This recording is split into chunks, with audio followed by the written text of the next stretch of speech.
Welcome back to Armstrong School District's Education Today. Tonight we're celebrating our 10th season, 9th anniversary of Education Today. We just spoke with former TV studio director and current Katanning High School TV production teacher Don Swanson and former ASD administrator Dr. Frank Garetano. Now it is more than my pleasure to welcome back a few of familiar faces to the Education Today set. Can each of you guys introduce yourselves for our viewers at home? Well, I'm Barbara Keller, and I was the television production teacher at Ford City High School. I'm Ren Steele, and I was a 7th grade English teacher, the play director at West Shamokin High School, and also the first TV production teacher. It was a very interesting experience. As we discussed, they are two very different things, and they kind of got thrown in on you, huh? Well, I was a theater director, and they thought that that went with TV production, but really they're quite different animals. Yeah, I can definitely attest to that. Well, first of all, how's retirement treating both of you? Oh, I'm loving retirement. I thank the Lord every day. It's a wonderful thing when you're ready for it. Right. Yeah, and I was ready for it. And you earned it. And I earned it, yeah. She was an excellent English teacher. Outstanding. Thank you. I really am very busy now. I ran for public office. I'm the supervisor of my township, Allegheny Township, and that's an education unto itself. But it's worthwhile, and I enjoy doing it. Both of you staying pretty busy then, I take it. I travel. Travel a lot. And I also run a summer theater, Freeport Theater Festival. Ren's much more productive than I am. I don't know about that. I read, I travel. Well, either way, you're still well educated then, or keeping I yourselves hope to well be. educated, right? Still watching movies. Sure. Well, hey, Yeah. it's right in line with what we do down That's here, right. right? That's right. It's in the blood now. That's right. Well, you know, it's hard to believe that it was 9 years ago that all of you guys were trying to really figure out how to get this program going, and kind of hard to believe it's been that long, and how that since you guys tried to figure out how to get this thing to succeed, isn't it? Well, actually, for me, it's much longer than that because I started the program at Ford City in '98. Okay. And because we had long-distance learning, so we had television circuitry in the building, and all I had to do was figure out how to make a live production every morning. So that's where it started, and I did it under the premise of my public speaking class. Sure. So that was actually the beginning for the district, and I was really pushing then to figure out a way to get a class, an actual class that taught this. And yeah, so it goes back a ways. That would have been the first that I ever heard of TV production classes in high schools was about '97, '98 when I went to Indiana. That was when they first started TV production there. And it seems that in our region, the late '90s is really when this was thought to be something to offer as a class as a whole. So. With me, it was 2003. Mike McDermott, our principal, tapped me on the shoulder and said, "You've got TV production." I go, "Okay." So I walked in this little cubby hole of a room at West Shamokin. There's a large computer, an editor there, and he handed me a book. So I started leafing through the book. And fortunately, I had some really smart kids in my class. Bobby Scumeye, John Buffone, and Frank Nagy, and they didn't read the book. They just started fooling around, and they ended up teaching me. So that's how I learned how to use the editor machine and how to use a computer. It I was think actually that's my a kids. lot of what we did. Yeah. In the early, the kids taught us, and we just, we were facilitators. I arranged for budget and equipment and supervision and guidelines, and they pretty much taught me equipment. And, yeah. Kids are like that. Some of them are smarter than you are. It's still a lot like that. You know, we've gotten to the point where all the screenplays have been phased out, which is what I think both of you guys had, right? That's what the district started with, is screenplay editing machines, and then we went to the Adderalls.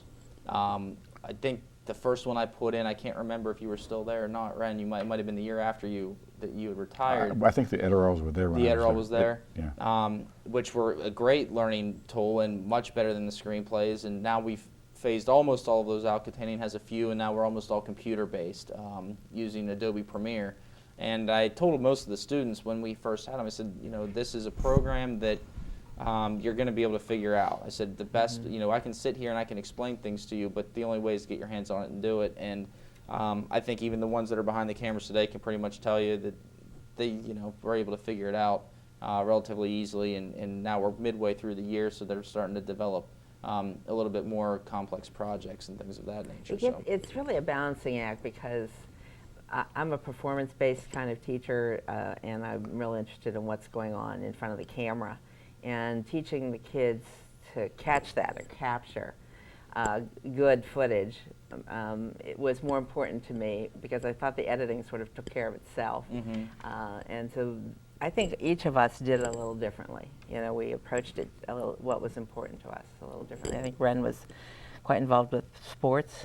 Yes, I was informed that I should cover the varsity sports, and we covered them extensively. And also we put together highlight tapes for athletes who expected to play college football. We had a few of them that did. It was a really great experience. I got to be on the sidelines with some of my kids, although I almost got run over one or two times in football. But we also did the prom, or the grand parade, or grand march. We did graduation, of course, and we also did the Rural Valley 5K race, which is a very popular project for my kids and my students. And they also did lots of neat little Saturday Night Live things for the holidays, like Thanksgiving and Christmas. Some of them were rejected. Yeah. Because when you get kids together, they sometimes do things that, well, they were really not negative in any way, but you have to be very careful about things that you don't want to offend anybody. So, like Native Americans and things like that.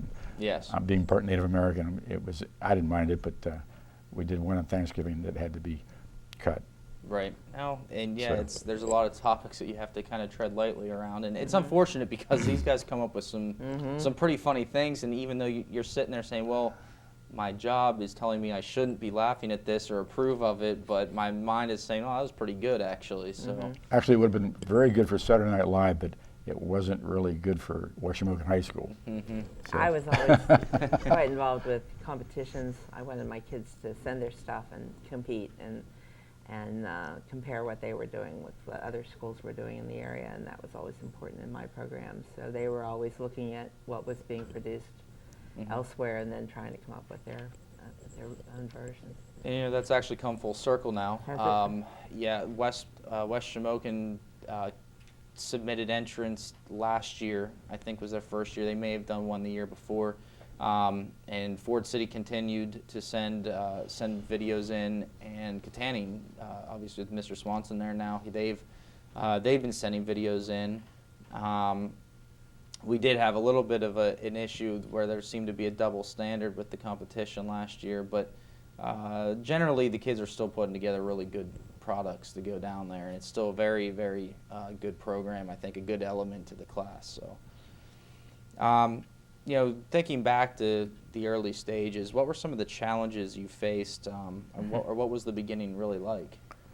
Well, for me, I was at the very, very beginning, and I think it was hard for the public to to embrace the idea of spending money on a program that was television or movie based. They convincing them that it was academic and that it could be academic, and that it belonged in the English program. That was another issue that it was contentious. So, yeah, it was a matter of trying to prove to the district that this was of value. It was the up-and-coming thing. It was something that kids were looking at for careers and college majors, and that it really needed to be seriously viewed as an academic program. And then Dr. Gaetano came on board, and he was supportive of that, and Dr. Kerr, and they very much were like, yes, let's really put the money and the energy into this, and that's when it really took off. With the classes, how has it changed or developed over the years? Obviously, you've mentioned about where you started with it in the late '90s there, but over the course of the years that you guys were involved with it, how did the classes change?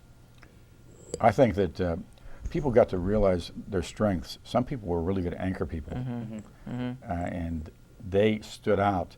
Some people were not as verbal, and they more or less migrated toward the technical part of the TV production class. So they basically found their niche, and it was self-expression is very important for young kids, and for them to create something that have self-expression is very important, and that's why TV production is very necessary for, I think, all schools, all high schools. I think as the program evolved from just a public speaking, doing the morning announcements kind of thing, and then Education Today became a very valuable part of what we were doing, because it made what students were learning real. It put us into the real world, and that was a major step, I felt, for the program. And I think Ren's right. The kids start to develop a concept about who they are and what their skill base is, and then they learn teamwork, because they learn, well, so-and-so is much better at this than I am, and I'm better at this than he is, so why don't we just work from that? And so producing these shows became a very team-based thing for my students, and taking that into the world is also very valuable. Also, my kids loved having pizza parties here in the studio. We have often, well, we'd go out occasionally, but they generally like to order pizzas, and we have a big pizza party after every show was completed, and it was a great fun time. A lot of the students that we've had several students that have come through this program now that either did it because they planned to go into the field, or coming out of it after getting a base knowledge of it, they decided that they wanted to get into the field or partially into it. And in fact, I had a student down here that, actually Jake Klingensmith, was down here as a guest for a post-graduation success, type of themed show. And he told me, even going into it, he was years ahead of where most of the kids were in the program at IUP in particular. That's where he goes to school, just because of the knowledge that we were able to build down here. So at least we know that what we are doing is still in line, and something that they can still use going forward. And I think that was students like Jake and students who are very serious about the program. They're the ones that are the driving force, because they keep all the other students focused on that ultimate goal of producing something of quality. And so they really are, again, the teamwork that they show, and they say, well, I want this to be good, and I'm not going to put up with shabby work from you.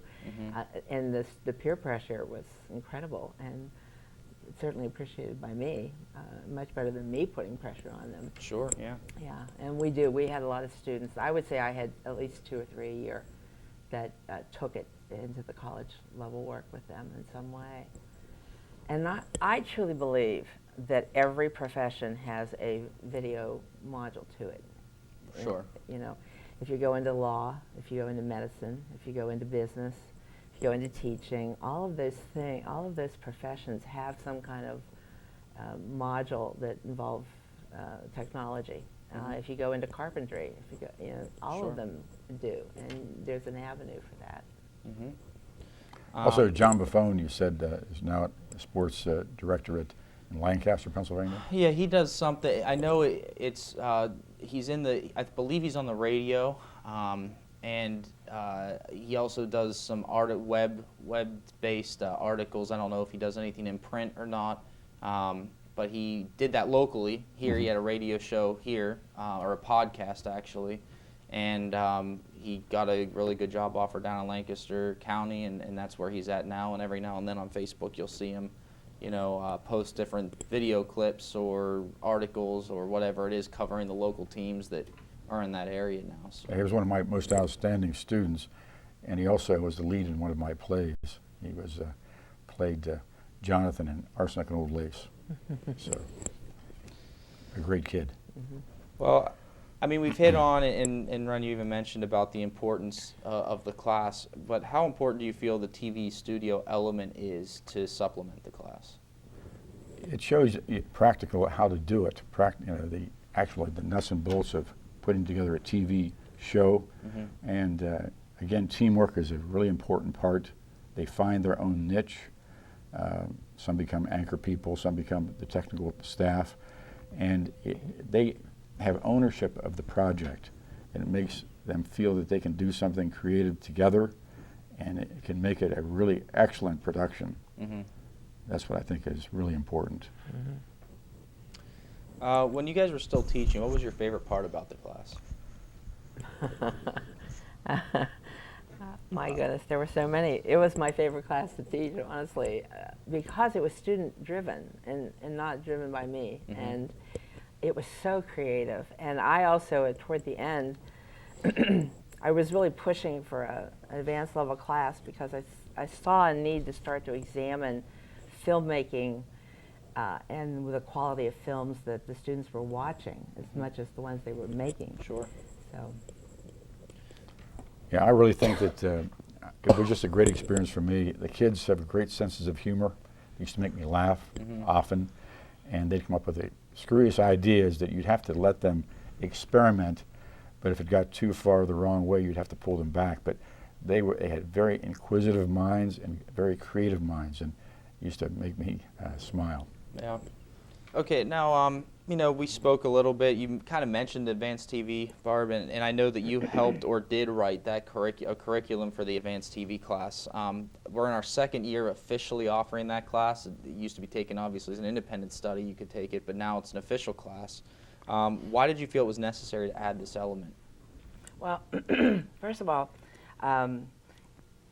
the TV1 class, when I wrote that curriculum, was based on technology and teaching kids to edit and learning how to use a camera and all those basic things, and then producing a show like this one, live TV and that sort of. But then I started to think we needed something that was more advanced. When the students had mastered that, they needed a more refined view of filmmaking and script writing, because there's also a place for the writers in this program that we're doing. Right. And so that was the basis for TV2, was to take it to that level and make it a more artistic approach. Like what are we viewing? What is the world throwing at us? And how do we look at a television show and determine whether it's of value and what's funny about it or serious about it, and how do we evaluate that? So that was the premise for TV2. And I'm glad to hear that it's become a reality. That's amazing and wonderful, and hopefully the kids are appreciating that. I hope that's the course it's taking. Now, just in general, do you recall the number of students that you generally had year to year in classes? Usually 8 to 10 when I was there. Well, it varied, but it was a growing program. I would say most years I had 20, 25, split among 2 classes. Or 3, with my advanced kids taking it as independent study. It was really, truly a growing program, and I was very proud of that. And I think the district should be very proud of that. We strive, and I've continued to strive to try to make our program that bar-setting program, because when it first started and when this was built, this was being looked at by. I'm sure you guys know about the New York public school system was down here looking at what we did, and there were a couple of other areas that had come in. So and it's continued to grow. It's really blown up big at Kittanning in particular. Ford City, it continues to be a popular class. West Shamokin, the numbers did go down for about a year or two, but now they've gone right back up, and we've gotten some really good work and some good numbers coming out of there as well. In fact, it's popular enough that even if the students were unable to take it as a class in their schedule, it got to the point where they still come down here and they work on their own, own time to be a part of the class. So that's been nice. It's tricky doing live broadcast every day, and also doing filmmaking, video work. I mean, it's a two level kind of class, Right. and this is live, and the morning announcements are live, and then editing the creative stuff that they film, and kids are really busy with it, who are committed. Right. Also, Don Swanson helped me a lot when I first got started. He gave me a lot of good advice and got me going in the early days. Yeah, and we had Don on obviously earlier in the show. He was in the position that I'm in now, and now of course teaches at Kittanning High School and has taken his expertise and his knowledge down there. We hit on this a little bit, but could you elaborate any more on your thoughts on the importance of a class like this being offered? I think it's, again, very important to get kids involved in what they want to put out as far as their feelings, their thoughts, their ideas, so they can take ownership and become responsible individuals and adults. They're the leaders of the future, and they've got to take those positions early on, because down the road they will be leading this country. Sure. So. And I look at it as a media thing. We are surrounded by media. And I think we need to discern what media is, what it does to us, what it does for us, what we're capable of doing for it.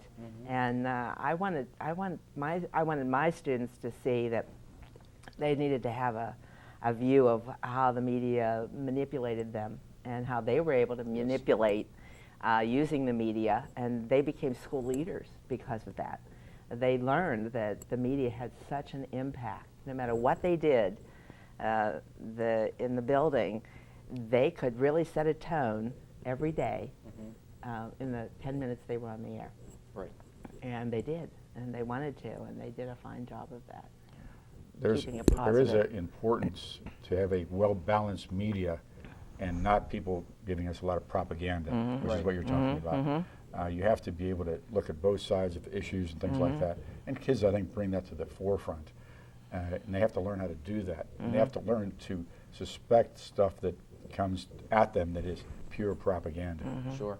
In fact, one of the videos that we now teach down here, it's edited a little bit for content, but we teach the students now is a documentary that was done by Michael Moore, Bowling for Columbine. I don't know if you're familiar with it or we not. were doing that the last year I was here. Yeah, and it was, there's a lot of teaching points in it, because like you said, that you got to understand, how to objectively look at things, seeing both sides of it, and documentaries are supposed to do that.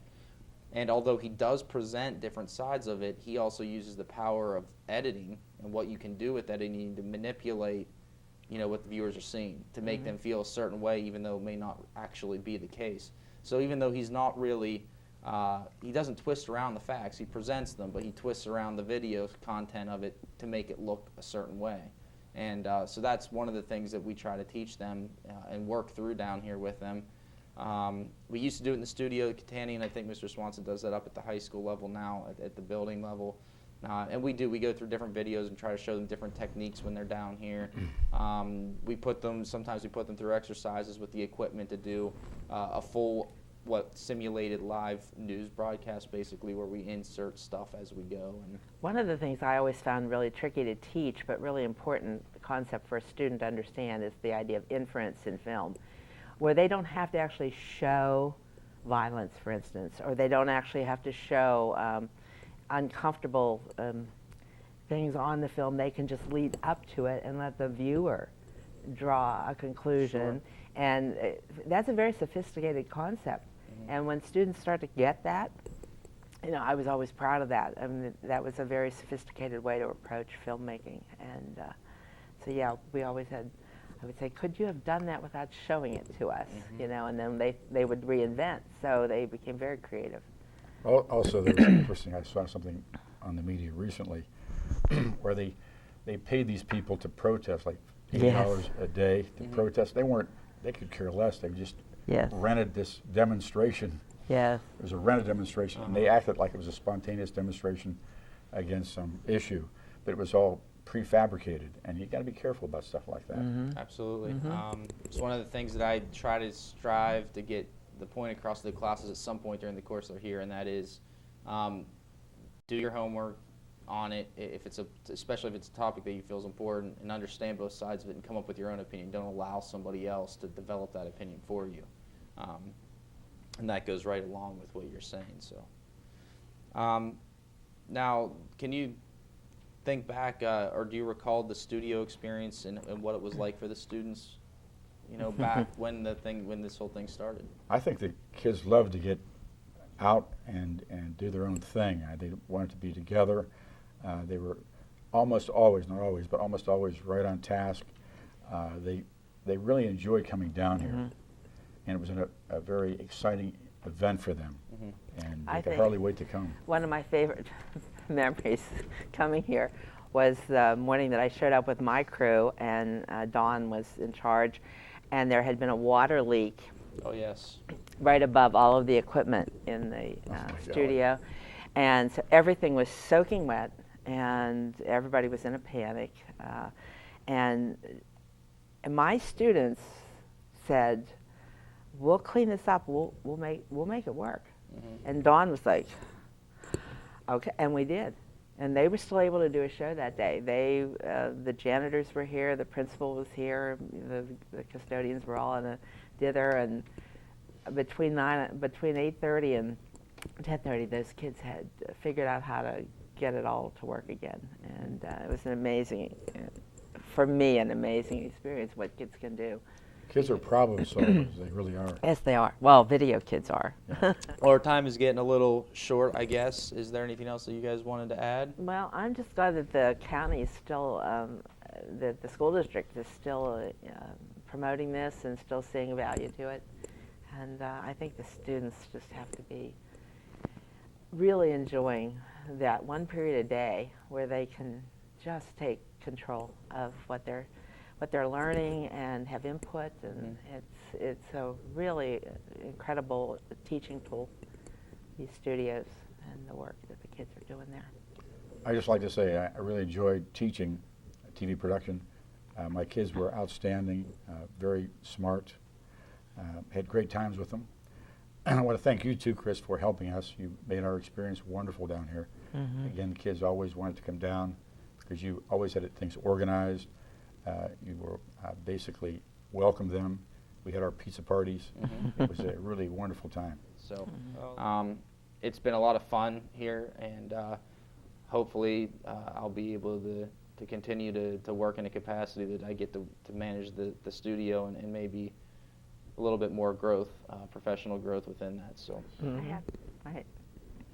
All right. Well, I really do appreciate you guys being able to make the time to come down. Obviously, we're filming this a few weeks ahead of when it's going to air, so we're filming right around the holiday season. So I appreciate your willingness to be able to come in, and I wish you guys a lot of luck with everything that you're going to be doing, and hopefully we'll be able to stay in touch and somewhere down the line be able to bring you back again one day. So. That'd be great. Thanks for the invite, Chris. Thanks for the invite. More than welcome. Okay. Well, that's our show for today. I'd like to thank our many guests, former AHS-TV production teachers Barb Keller and Ren Steele, as well as former administrator Dr. Frank Garetano and former TV studio director and also current Kittanning High School TV teacher Don Swanson, for taking time to join us tonight. Our thanks also go out to the TV production students of Kittanning High School, led by their teacher, Mr. Don Swanson. They were our film crew for this evening. Please join us again next week for another look at the Armstrong School District. DVD copies of this and all Education Today programming can be requested by contacting myself, Chris Garetano, the multimedia technician at Kittanning Junior High School. Visit our website for updated information about the district, and as always, have a great week.